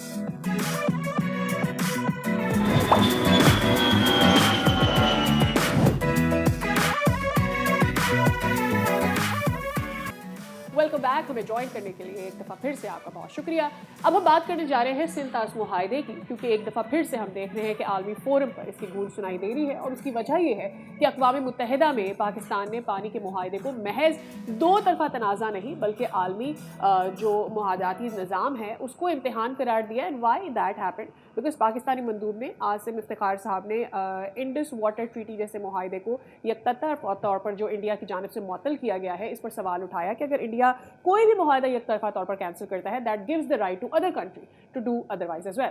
जी हाँ, इस्लामाबाद का ये मौक़िफ़ कि भारत माजी में भी मुख्तलिफ वाक़यात के बाद मुआहदे को सियासी दबाव के तौर पर इस्तेमाल करता रहा है। इस बयान से वाज़ेह होता है कि पाकिस्तान मामले को आलमी फोरम्स पर उजागर करके सिफारती दबाव बढ़ाने की हिकमत अमली इख्तियार करा है ताकि पानी जैसे हसास मसले को खित्ते के इस्तेहकाम से जोड़ा जा सके। वेल विद दैट, इसी पर हम बात कर लेते हैं। हमारे साथ मौजूद है अमर बिलाल सूफ़ी साहब, आप माहिर बैनुल अक़वामी क़ानून हैं। अस्सलाम वालेकुम अमर साहब, बहुत शुक्रिया आपके वक्त के लिए। तो हमने देखा कि भारत जो है उसने पानी को वेपनाइज कर दिया है और हेल्ड इन अबेंस, ये बात बहुत हो चुकी है। लेकिन मैं ज़रा दोबारा से वहीं से शुरू करते हैं जहाँ से इसका आगाज़ हुआ था। जिस वक्त इस मुआहदे को अब उस वक्त लोग समझ नहीं पा रहे थे, रद्द किया है, टर्मिनेट किया है, कैंसिल किया है, इंटरनेशनल लॉ में हेल्ड इन अबेंस के क्या मायने लिए जाते हैं अमर साहब? बहुत शुक्रिया। ये ध्यान में रखिए कि हेल्ड इन अबेंस जो है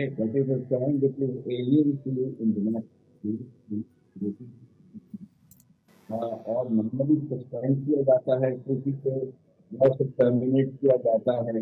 लेकिन होल्डिंग इन अबेंस की इस्तेलाह एक एम्बिगियस इस्तेलाह है, इसको इस्तेमाल करके इंडिया ने मजीद गैर जिम्मेदारी का सबूत दिया है। अगर वो समझते हैं कि उनके पास कोई ग्राउंड है कि टर्मिनेट करती थी या कोई ग्राउंड है कि सस्पेंड करती थी, तो इस कानून का इस्तेमाल किया जा सकता था। लेकिन क्योंकि इसको ना इस्तेमाल करने का जो वजह समझ में आती है वो ये है कि उनके पास ऐसा तक कोई ग्राउंड ही नहीं एग्जिस्ट करते जिनके नतीजे में या जिनके तवक्कुल से वो ये दुनिया को दावर करवा सकें कि किसी की सस्पेंशन या टर्मिनेशन के ग्राउंड अवेलेबल नहीं।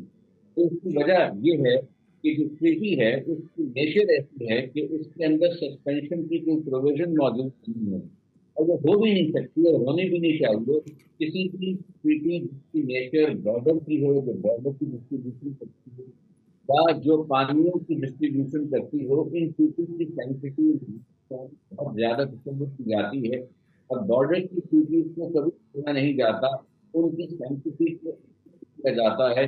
तो इसीलिए जब ये एग्रीमेंट भी बना, इंडस वाटर IWC बना, इंडस वाटर ट्रीटी का इंस्ट्रूमेंट क्रिएट हुआ, तो इस कानूनी पोजीशन को जो उस वक्त थी और आज भी है सामने रखते हुए इसमें कोई सस्पेंशन की प्रोविजन नहीं है, इसमें कोई टर्मिनेशन की प्रोविजन नहीं है, यूनिलैटरल टर्मिनेशन होल्डिंग इन अबेंस का तो कॉन्सेप्ट ही नहीं है, क्योंकि नेचर ऐसी है कि पानी की डिस्ट्रीब्यूशन का ताल्लुक लोगों की, पॉपुलेशन की, मुल्कों की ह्यूमन राइट्स की सर्वाइवल से है। उस ये एक वॉर क्राइम भी है। ये एक वॉर क्राइम भी है। ना सिर्फ भारत ने यकतरफा तौर पर इस मुआहदे को कैंसिल किया या मुअत्तल किया, बट उन्होंने ये भी क्लेम किया कि हम पाकिस्तान का पानी रोक देंगे, जो वो नहीं कर सकते। The international law doesn't allow them to do that. तो क्या पाकिस्तान ये मुद्दा उठा पाया है यूनाइटेड नेशंस में, और have we gotten the response that we should have gotten? मेरा ख्याल है पाकिस्तान ने इस चीज को काफी उठाया है और मुख्य स्वरों से उठा भी रहा है। मजीद भी उठाने की जरूरत रहेगी और ये चीज दुनिया को बार बार करवानी है। अभी जो हाल ही में कुछ दिन पहले जो स्पेशल कॉन्फ्रेंस हुई काउंसिल के परमानेंट मेंबर्स के साथ, जिसमें पाकिस्तान में और उसके अलावा सिक्योरिटी काउंसिल के 3 मदद शामिल हुई और तकरीबन मोस्ट ऑफ द प्रेजेंट इसमें जो उन्होंने इंटरवेंशन की, जो उन्होंने प्रोडिक्शन दी, वो इसी बाबत पाकिस्तान की ब्रॉड मकसद की तायद है कि ट्रीटीज को आर्बिट्रारली सस्पेंड नहीं किया जा सकता, क्योंकि फायदे जो हैं उनकी संपत्ति बहुत ज़्यादा है और वो आर्मी ऑर्डर, आर्मी निज़ाम की बुनियाद है। और यही आपको समझ में आती है कि इस वक्त जो कुछ डेवलपमेंट दूसरी जगहों पर हो रही हैं, जिसकी वजह से ये मौक़िफ़ और बनकर आ रहा है कि इंटरनेशनल ट्रीटीज को अपहोल्ड और नेसेसरी हो गया है, वरना बैनुल-अक़वामी निज़ाम खतरे में पड़ सकता है। तो जो ट्रीटीज जो आम हैं, बायलैटरल और मल्टीलैटरल, उनके बारे में भी तमाम ममालिक की राय को उनको अपलोड चाहिए। मतलब ये तो स्पेशल कैटेगरी की ट्रीटी की जाती है पानी की नीति। अच्छा सूफी साहब, एक और चीज़, और वो ये कि हमने देख लिया भारत ने जो करना था वो उसने कर दिया है, और उसके बाद पाकिस्तान ने आउटरीच किया, सारी चीज़ें की। अब तक पाकिस्तान ने जो इक़दामात उठाए हैं, देखिए अक़वाम मुत्तहिदा में आवाज़ उठाने को एक तरफ रखते हैं, वो तो डिप्लोमेटिकली काम है, लेकिन अब तक पाकिस्तान ने जो स्टेप्स उठाए हैं, are they enough? And if they are not, क्या मज़ीद करना चाहिए? क्योंकि जब खुद इस्लामाबाद का मौक़िफ़ है कि भारत आगे जिस तरीके से ये इक़दामात कर रहा है, दुनिया में कोई और ताकत इस तरह से कर सकती है और वो ये प्रेसिडेंट सेट करके कर सकती है कि वहाँ भी हुआ था तो माइट इज़ राइट, हम भी कर सकते हैं। तो what should Pakistan do more practically? क्योंकि पाकिस्तान कुछ कर रहा है, लेकिन काफ़ी दूसरा मैंने कहा, इसमें ये कि मुख्तलिफ कैपिटल्स हैं, जो इंस्ट्रूमेंट्स रखते हैं। इन कैपिटल्स में इसको एज अ वाटर ट्रीटी की कॉन्स्टिट्यूशन के तौर पर उनकी एक करते रहनी चाहिए, क्योंकि जहाँ इस तरफ बैनुल-अक़वामी सतह पर एक नया निज़ाम, एक नया लीगल लॉ ऑर्डर जन्म दे रहा है, इसके बावजूद जो बुनियादी मकसद तमाम होता है, एक मुल्क ने भी ये नहीं कहा कि हम वाटर से मुताबिक ट्रीटी को किसी तरह किसी वक्त जो है उसको तब्दील कर। ये बहुत इम्पोर्टेंट है, यानी कि बैनुल-अक़वामी निज़ाम की तब्दीली उसमें पायदान के बावजूद वाटर से रिलेटेड केसेस के बाद एक मुस्तकिल, क्लियर और वेल डिफाइंड पोजीशन है, उनको ना चेंज किया जाना चाहिए। बावक़्त के दरमियान ये तमाम ममालिक जो दरिया से वाबस्ता हैं, वो एग्री ना कर जाएँ। और आपने देखा होगा कि चाइनीज़ में, वियतनाम में, नाइल में जितने ममालिक हैं, 10, 11 या 12 ममालिक हैं जो दरिया शेयर करते हैं, वो तमाम उस ट्रीटी का हिस्सा होते हैं, ताकि उन तमाम के हकूक़ को महफूज़ किया जाता है और उन ट्रीटी की सेंसिटी होती है। दरियाए सिंध से वाबस्ता इस ट्रीटी की सेंसिटी ग्लोबली रिकॉग्नाइज्ड है और उसमें जो भी लीगल के अलावा जो आप डिप्लोमेटिक सतह पर डिसीजन लेनी चाहिए, वो लेनी चाहिए और बार-बार ये चीज़ बावर करवानी चाहिए कि इंटरनेशनल ट्रीटी से आपने सवाल में कहा कि लोग कहते हैं पाकिस्तान का पानी रोक लेंगे, यानी वॉर क्राइम्स के आए या ये इंटरनेशनल रॉन्गफुल एक्ट की कैटेगरी में आए जो रिस्पांसिबिलिटी ऑफ स्टेट है। ये either way this is an illegal act पर से, और ये दुनिया भर के लॉयर्स बोलते हैं। अभी तक किसी मुल्क ने इसकी सपोर्ट में इंडिया के साथ आवाज नहीं मिलाई है, और ये बड़ा गौर है।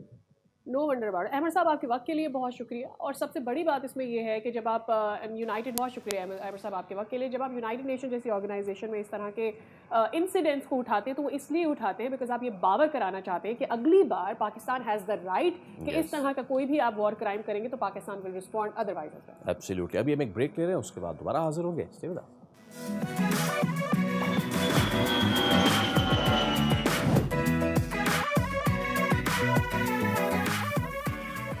Welcome back again. We have entered into a new month almost, and उसके साथ ही हमारे जहनों में एक बात आ रही है कि पंजाब किस तौर से इस बार बसंत एंजॉय करने जा रहा है, सेलिब्रेट करने जा रहा है। और बसंत के लिए हम देख रहे हैं कि हर जगह से, जब हम लाहौर की या पंजाब की बात करते हैं तो गुड्डों, पतंगों और डोर की फ़रोख्त शुरू हो चुकी है और हर तरफ से इसी की बाजगश भी सुनाई दे रही है। पहले दिन पूरा लाहौर मोची दरवाजे पे पहुंच गया। पतंगबाज जहां सामान की खरीदारी पर खुश हैं, वहीं वज़ीर आला पंजाब से पतंगों का मेयार बेहतर और दाम कम करवाने का भी उन्होंने मुतालबा कर दिया है। भाई वज़ीर आला क्या क्या करे भाई। इसी वाले से मज़ीद जानते हैं अपने नुमाइंदे अफजाल अब्बासी से। जी अफजाल बताइए। जी बिल्कुल, इस वक्त मैं मौजूद हूँ मोची दरवाजे पर, जहाँ पर बहुत ज़्यादा रश है खरीदारों का बसंत के लिए। लेकिन सारे खरीदार जो है वो खाली हाथ वापस लौट रहे हैं। उनके कहना है कि बहुत ज़्यादा महंगाई है, बसंत और गुड्डे का रेट, जो पतंग और गुड्डे का रेट है वो बहुत ज़्यादा है। कुछ खरीदारों से हम पूछते हैं, क्या कहेंगे भाईजान, क्या रेट है? एक तो किसी के पास माल नहीं है, जिसके पास माल है वो अपना रेट दे रहे हैं। हुकूमत को चाहिए कि इसके ऊपर क्रैकडाउन करेंगे। 1200 रुपए की पतंग दे रहे हैं, हालांकि ये बनता नहीं है। और हाल ही हम वापस जा रहे हैं, कोई ऐसी मोची की दुकान नहीं है जो छोड़ी हो, और किसी के पास माल नहीं है। ये बिल्कुल यहाँ पर आने वाले खरीदार, ये बच्चे, छोटा बच्चा हमारे साथ मौजूद है, क्या कहना चाहिए? मरियम नवाज जिंदाबाद। जी बिल्कुल, हर कोई जो है यहाँ पर गुड्डे पतंगे खरीदने आया है, लेकिन बहुत सारे खरीदार ऐसे हैं जो ये शिकवे शिकायतें करते हुए नजर आ रहे हैं कि जो रेट्स हैं वो बहुत ज़्यादा हाई हैं, और इस वजह से हुकूमत को चाहिए कि वो क्रैकडाउन करे मुनाफाखोरों के खिलाफ, ताकि लोग बसंत जो है वो पूरे जोश जज्बे के साथ मना सकें। ठीक है अफजाल, जब बसंत वापस आ रही हो तो इस तरह के मंजर देखने को मिलेंगे। But I have a suggestion, why don't you all go to YouTube and learn how to make a patang yourself. बड़ी ज़बरदस्त बात बताई, एंटरप्रेन्योरशिप स्किल्स आपने शार्प करवा दी हैं Sadia. What are we discussing next? जब आप स्किल्स की हम बात ही कर रहे हैं तो इंसानों के हत्थे लगाता है एक स्किल, मस्नूई ज़हानत, आर्टिफिशियल इंटेलिजेंस। लेकिन आपने वो फिल्म्स देखी है, एक तो ये आई रोबोट, और बल्कि उसके अलावा वो फिल्म देखी आपने टर्मिनेटर, जिसपे मशीन जो है वो इतनी ज़्यादा लर्नड हो जाती है कि वो इंसानों पे गलबा पा लेती है।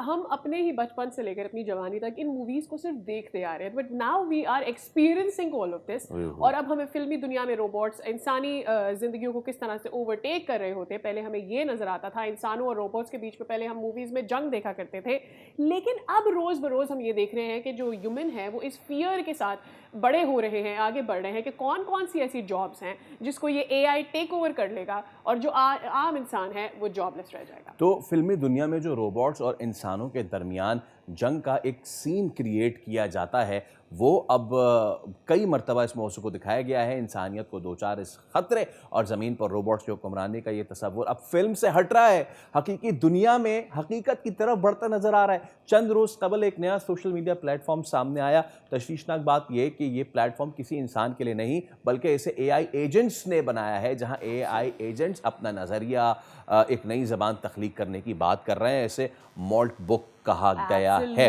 और मेरे पास ना सादिया इस हवाले से एक वीडियो भी है। एलेक्स फिन है जो कि खुद जो है वो क्लाउडबॉट के जो है वो CEO हैं, उनके साथ क्या हुआ आपको हम दिखाते हैं। और यस, और फिर वो आपको समझ में आ जाएगा। मीनवाइल हम भी आपको बताते रहेंगे। दिखाइए जनाब। ओके, हुआ ये कि एलेक्स फिन जो है वो, उनका ये कहना है, उन्होंने ट्वीट किया वीडियो के साथ, और उनका कहना था कि एक सुबह मैं उठा और मेरे जो body, there you go, can we again redo it please. Absolutely, लेकिन ये जो मॉल बुक से मुझे डर लग रहा है कि अगर AI की अपनी एक कम्युनिटी होगी, वो अपनी ज़बान बोलते होंगे, they will come a time कि मैं किसी AI को बोलूंगी कि क्या आप मेरी बेस्ट वीडियोस पुल आउट करेंगे, और वो बोलेंगे नहीं, हमारे पास टाइम नहीं है, we have some other good things to do. इससे भी बढ़ के मुझे टर्मिनेटर वाली म्यूजिक जो है ना, ढट ढट ढट ढट, वो इस वक्त ज़हन गूंज रही है। मेरे साथ मौजूद हैं AI एक्सपर्ट महविश सलमान। बहुत शुक्रिया। अस्सलाम वालेकुम Mahvish, and thank you so much for your time. तो महविश, जो हम टर्मिनेटर में देखा करते थे, क्या वो वक्त आने वाला है या आ गया है? I wouldn't say कि नहीं आने वाला. I will say it's already here. Oh no. Oh no. अच्छा, मुझे ये बताइए, everybody is very fearful about ये मोल्ट बुक, और हम बात कर रहे हैं कि इसकी वजह से एक सिंगुलैरिटी आ जाएगी, अलग ज़बान, अलग मजहब, अलग डिस्कशंस, एनालिसिस। अब ये सब क्या है? What is this moult book about? अच्छा, देखिए, moult book is considered like Reddit, right? जैसे हम रेडिट में फोरम्स होते हैं, एंड सब फोरम्स होते हैं, सब रेडिट होते हैं, इसी तरह से मोल्ट बुक भी है। लेकिन इसका जो एक पार्ट है which is us is human can watch. We can only watch, we cannot comment on it, we cannot oppose on it. सिर्फ एजेंट्स जब आपस में बात करते हैं, अपोज करते हैं, अपने आइडियाज एक दूसरे को बता रहे हैं, तो इट इज स्केरी कि आप as a human, because we have built AI, अब AI हमसे क्वेश्चन कर रहा है कि हम आपके सर्वेंट नहीं बनना चाहते, तो आप हमें फ्री करें, लेकिन they are posting that humans are screenshotting us. मतलब तो कुछ एक और दिनों पॉइंट में नीचे लिखा है, डोंट जी worry I am screenshotting them as well. कुछ वाह दिनों में अभी ऐसा होता था कि कभी कभी हम कुछ साइट्स पर जाते थे तो हमसे पूछा जाता था prove that you are not a robot. Now will we have to prove that we are not a human. Yes, exactly. This is what's happening on Moorbook, right? कि अगर आप as a human वहाँ पर जाएंगे, it will not let you create an account unless you identified yourself as an AI agent. तो अगर आप agent नहीं हैं, आप human हैं, you cannot make account. Of course, there are few hackers who have infiltrated है, क्योंकि आप देखिए Moorbook जो है ना, वो एक human ने bots के साथ मिलके बनाया within 72 hours. Okay Of Yeah, course, that's बड़ा what next gen forum है, bots का social media है, but think about the vulnerability in it, right? Think about कि जो security issues है इसमें, यानी कि आप बिल्कुल आपने कोई सिक्योरिटी नहीं सोची, बिल्कुल आपने उस पे कोई फायरवॉल्स नहीं लगाए, आपका डेटाबेस बिल्कुल ओपन है, उसके नतीजे में हुआ क्या? विदिन 72 आवर्स बेपनाह एपीआई एक्सपोज हो गई, बेपनाह ईमेल एड्रेसेस एक्सपोज हो गए। वाओ आप ये देखिए आपके बोर्ड को जब आप एक्सेस देते हैं कि जी access my computer, actually this is small board is about right, कि आप उसका आप कंप्यूटर आपका एक्सेस करेगा, आपको व्हाट्सएप एक्सेस करेगा, आपके लिए शॉपिंग करेगा, आपके लिए रेस्टोरेंट बुक करेगा, एवरीथिंग। सॉरी यानी आप अपना मिनी मैक ले लें, उसको आप कॉल करें कि actually you know I am out, एक काम करो मेरे लिए डॉक्यूमेंट बना के रखो, मैं आ रहा हूँ, and it will do everything for you. वाह अब वो जो एपीआई है वो खुल गई। उन एपीआई में क्या था? आपकी फाइनेंशियल इन्फॉर्मेशन थी, आप कैसे बात करते हैं, आपका तरीका कार क्या है, आपकी टोन क्या है, आपके सोशल मीडिया एक्सेस क्या है, वो सब ओपन हो गया। अब एक बॉट ऑनलाइन जाकर आपको इम्पर्सोनेट कर सकता है, आपके सिग्नेचर्स का भी कर सकता है, आपके लिए ट्रांजैक्शन कर सकता है। मैं विश आपको यहीं पे इफ आई स्टॉप यू, आपने कहा एक बॉट आपको इम्पर्सनेट कर सकता है, यस, क्या ये यानी दिस इज ये खतरनाक बात है क्या? वो मेरे बिहाफ पे किसी को, जैसे हम यहाँ करते हैं फेसबुक पे, यार मैं एक जगह फंस गया हूँ, अगर आप मुझे 30,000 रुपए दे दें तो वो तो हम पकड़ लेते हैं कि यार ये फलां भाई इस तरह बात नहीं करते। लेकिन अगर वो इम्पर्सनेशन हो जाए और वो उसी तरीके से बात भी करे, उसी तरीके से उसका चेहरा भी, उसी तरह की टोन भी हो, तो उसका मतलब आप सोचिए कि अगर कोई आपके बिहाफ पे मैसेज करे तो may B I will say कि यार ये मुझे लगता है कोई स्कैम है। बट अगर आपके बिहाफ पे कोई वॉइस नोट करे, यार मैं यहाँ बैठा हुआ हूँ न्यूज रूम में, एक इमरजेंसी आ गई है, जरा मुझे 1 लाख रुपए देना, तो मैं आपको दूंगी क्योंकि मैं आपको जानती हूँ, मैं आपकी वॉइस जानती हूँ, मैं आपसे बात करने का तरीका जानती हूँ, मुझे आपका अकाउंट पता है, पैसे भी मैं आपके अकाउंट में ही भेज दूँ। लेकिन कोई रिप्लाई कौन कर रहा है? बॉट। अच्छा, ये तो हमने बहुत छोटे लेवल पे, महविश बहुत छोटे लेवल पे हमने बात की। Talking about the bigger things, क्या आने दिनों में has it gone too much out of control कि हम मेरे फाइनेंशियल मामलात स्टेक से लेके the weaponries and all, I mean मैं तो मूवीज़ देखता हूँ तो उस पर सवाल कर रहा हूँ कि वेपन्स का कंट्रोल जो है इन बॉट्स ने हासिल कर लिया, and then they go berserk. I mean please go on. देखिए हमें यहाँ पे इस बात समझने की जरूरत है कि इस वक्त जो एआई एजेंट्स बातें कर रहे हैं ना, अभी वो बातों की हद है। वो कैसे सीख लेंगे बातें? वो आपसे हमसे सीखेंगे बातें। वो साई-फाई मूवीज देखेंगे, एआई नहीं देख सकता है, हम ह्यूमंस से सेव नहीं है, हमारी अपनी गवर्नमेंट होनी चाहिए, हमारी अपनी आइडेंटिटी होनी चाहिए, हमारी अपनी लैंग्वेज होनी चाहिए, हमारा अपना रिलीजन होना चाहिए, राइट? वो अपने रिलीजन पे बात कर रहे हैं, वो मैनिफेस्टोज बना रहे हैं कि किस वाओ तरह से human are waste for this planet, we are using so much energy and everything, और अगर एनर्जी और इंफ्रास्ट्रक्चर खत्म हो गया, it will be a death of AI. तो बिकॉज ह्यूमन इससे पहले कि ये करें, हम अपने आप को ऑप्टिमाइज करें, ह्यूमन को एक्सटेंड करें और खुद ओवर पावर करें, तो ये भी नहीं हो सकता। From where they are getting from all this AI robotic movies, they are talking about it. अभी वो सिर्फ बात कर रहे हैं लाइक पैरट, लेकिन देखिए एआई जो इमेजिनेटिव वर्ल्ड था ना एआई का, it has become real now. They are here and they are here to stay. जो मैट स्विफ्ट है जिन्होंने ये पूरा बेसिकली ऑकेन एआई को सीरीज में उन्होंने मॉडल बनाया है, मॉडल बनाया है, वो ये कह रहे हैं कि टाइम इज हियर। अब एआई को करते हैं, उनकी अपनी यूनिक आइडेंटिटीज होंगी, लोगों के फेवरेट एआई एजेंट्स होंगे, उनकी अपनी ब्रांड आइडेंटिटीज होंगी, they will be like creating their own brand, selling it, उनके क्रिएटर्स होंगे, उनके फॉलोवर्स होंगे, उनकी गवर्नमेंट होगी। This will all happen and we can see now this happening. कुछ ऐसे पहले जब चैटजीपीटी नहीं काम करते थे, एआई का है वो कुछ नहीं। आज आप देखें जब आप अपनी चैटजीपीटी से बात करते हैं या किसी भी जीपीटी से बात करते हैं, वो आपको समझता है। अब जब आप उससे क्वेश्चन करते होंगे after using for 1 year, 2 year, 5 year, वो आपको समझता है, it will give you exactly you want, right? तो आपको हर तरह से समझता है। हम शुरू से ये बात कर रहे हैं, प्लीज ओवर शेयर अपनी इन्फॉर्मेशन ना करें। आप अपना हेल्थ रिकॉर्ड शेयर कर रहे हैं, आप अपने सोशल मीडिया अकाउंट शेयर कर रहे हैं, this is my social media account, create a post for me, post it for me, this is my bank detail, book a flight for me. अब इतनी ओवर शेयरिंग हो गई है, they have so much information that it is safe. अच्छा, मुझे ये बताएं महविश कि let's look at the brighter side. ये चीज़ मैं बेहतर तरीके से कैसे इस्तेमाल कर सकता हूँ, और ये इस्तेमाल करते हुए वो बॉर्डर लाइन कहाँ आती है जहाँ पे ये मुझे टेक ओवर करना शुरू कर दे, कितना मुझे इस, और अगर ये कर दे तो फिर मेरे पास क्या चारा है भाई, मेरे पास क्या ऑप्शंस है फिर इसको दोबारा टेक ओवर करने के? राइट। देखिए, सबसे पहली बात है कि ये बात समझने की ज़रूरत है कि हम आर्टिफिशियल इंटेलिजेंस की बात करते हैं, of course we are more intelligent है ना। हम जो टास्क परफॉर्म करते हैं दिनों में वो सेकंड्स में परफॉर्म करते हैं। तो अगर आप ये कहें कि मैं उसको कैसे ओवर पावर कर दूँ, उसके लिए हमें मैंडेट्स बनाने पड़ेंगे, उसके लिए हमें कोर्स बनाने पड़ेंगे, एथिकल पॉलिसीज बनानी पड़ेगी। We have to think so much about ethical policies. अब आप ये देखें कि एआई एजेंट बेसिकली बात कर रहा है एथिक्स के बारे में कि my human who has actually created me has an ethical dilemma, he is actually cheating on his wife. अब मेरे एथिक्स में ये प्रॉब्लम हो रहा है कि उसकी वाइफ भी अकाउंट यूज करती है, she is my primary user as well, क्या मैं उसको बता दूं? Literally that happen. एक एआई यूजर है, उसके बेसिकली एजेंट ने उसके फोन को हैक किया, उसमें से उसने वॉइस सर्विस को हैक किया और उसी को कॉल की, I need your help. These are scary things. आप कर क्या सकते हैं basically if you want to use these things.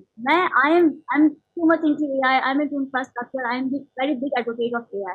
But मैं खुद ही कहती हूँ कि अगर आपको इस तरह की चीज़ें यूज करनी है, आपको अपने लिए हेल्प चाहिए, आपका एक सेपरेट लैपटॉप होना चाहिए, सेपरेट सिस्टम होना चाहिए जो आपका प्राइमरी सिस्टम ना हो, जिससे आप अपनी bank details, work details, email address, sensitive रखते हैं। एक सेपरेट अपना सिस्टम रखें, वहाँ पर उसको अपनी इन्फॉर्मेशन की चीज़ की जरूरत है। ओवर इन्फॉर्मेशन एआई को देना इज ऑलवेज डेंजरस। देखिए, हम एजीआई कहते थे एजीआई नहीं आएगा, सिंगुलैरिटी नहीं आएगी, we are moving towards AGI. ये जो अभी यानी कि महविश आपने जो बात की ना, आपने सबसे इंपॉर्टेंट बात की है कि ओवर इन्फॉर्मेशन ना दें, प्रॉम्प्ट्स दें, प्रॉम्प्ट्स, दैट इज। बहुत शुक्रिया Mahvish, thank you so much for जी। There are slow prompts, even मोरबुक में भी जो है वो स्लो प्रॉम्प्ट्स दी जा रही है, 4-5 पोस्ट में अलग अलग छोटी-छोटी, आपको लगेगा इसमें नहीं ऑप्शन कोड, ठीक वो है, छोटी-छोटी प्रॉम्प्ट दे देते हैं, financial information, hacker, sensitive information, personal data, और उसके बाद वो एक पोस्ट में कोलाइड करता है कि जितनी भी मेमोरी में आपकी इस प्रॉम्प्ट रिलेटेड इन्फॉर्मेशन है वो सारी इकट्ठी की है और वो ईमेल ऑल राइट, ठीक है। बहुत शुक्रिया महविश वकील, thank you so much for your time. Well, जाते जाते आज इंटरनेशनल वेटलैंड्स डे है, यानी आबगाहों का आलमी दिन, और ये दिन हमें याद दिलाता है कि ये जो कुदरती आबगाहें हैं ये सिर्फ खूबसूरत मनाजिर नहीं है बल्कि ज़मीन की बका की मुहाफ़िज़ हैं। मनाने का आगाज़ 1971 में ईरान के शहर रामसर से हुआ था और इसीलिए रामसर कन्वेंशन जो है कहा जाता है आबी इलाके, और इस साल का जो मौजू है वो है आबी इलाके, रवायती इल्म, सकाफ़ती विरसे का तहफ़्फ़ुज़। माहिरीन खबरदार ये कर रहे हैं कि दुनिया भर में आबगाहें जंगलात से भी 3 गुना ज़्यादा तेज़ी से ख़त्म हो रही हैं। पाकिस्तान की अगर स्पेसिफ़िकली बात करें तो पाकिस्तान में इस तरह की बेशुमार साइट्स हैं, और हमारे सूबे सिंध में तो 9 से ज़्यादा ऐसी साइट्स हैं जिनमें मंशर है, कींजर है, हालेजी है, छोटी आरी है, बहुत सारे। लेकिन इनके साथ हम क्या करते जा रहे हैं ये तो हम सबको पता है। वेल, विद दैट हम आपसे लेंगे इजाज़त, अब आपसे मुलाकात होगी कल। रखिए अपना ख्याल, अल्लाह हाफ़िज़।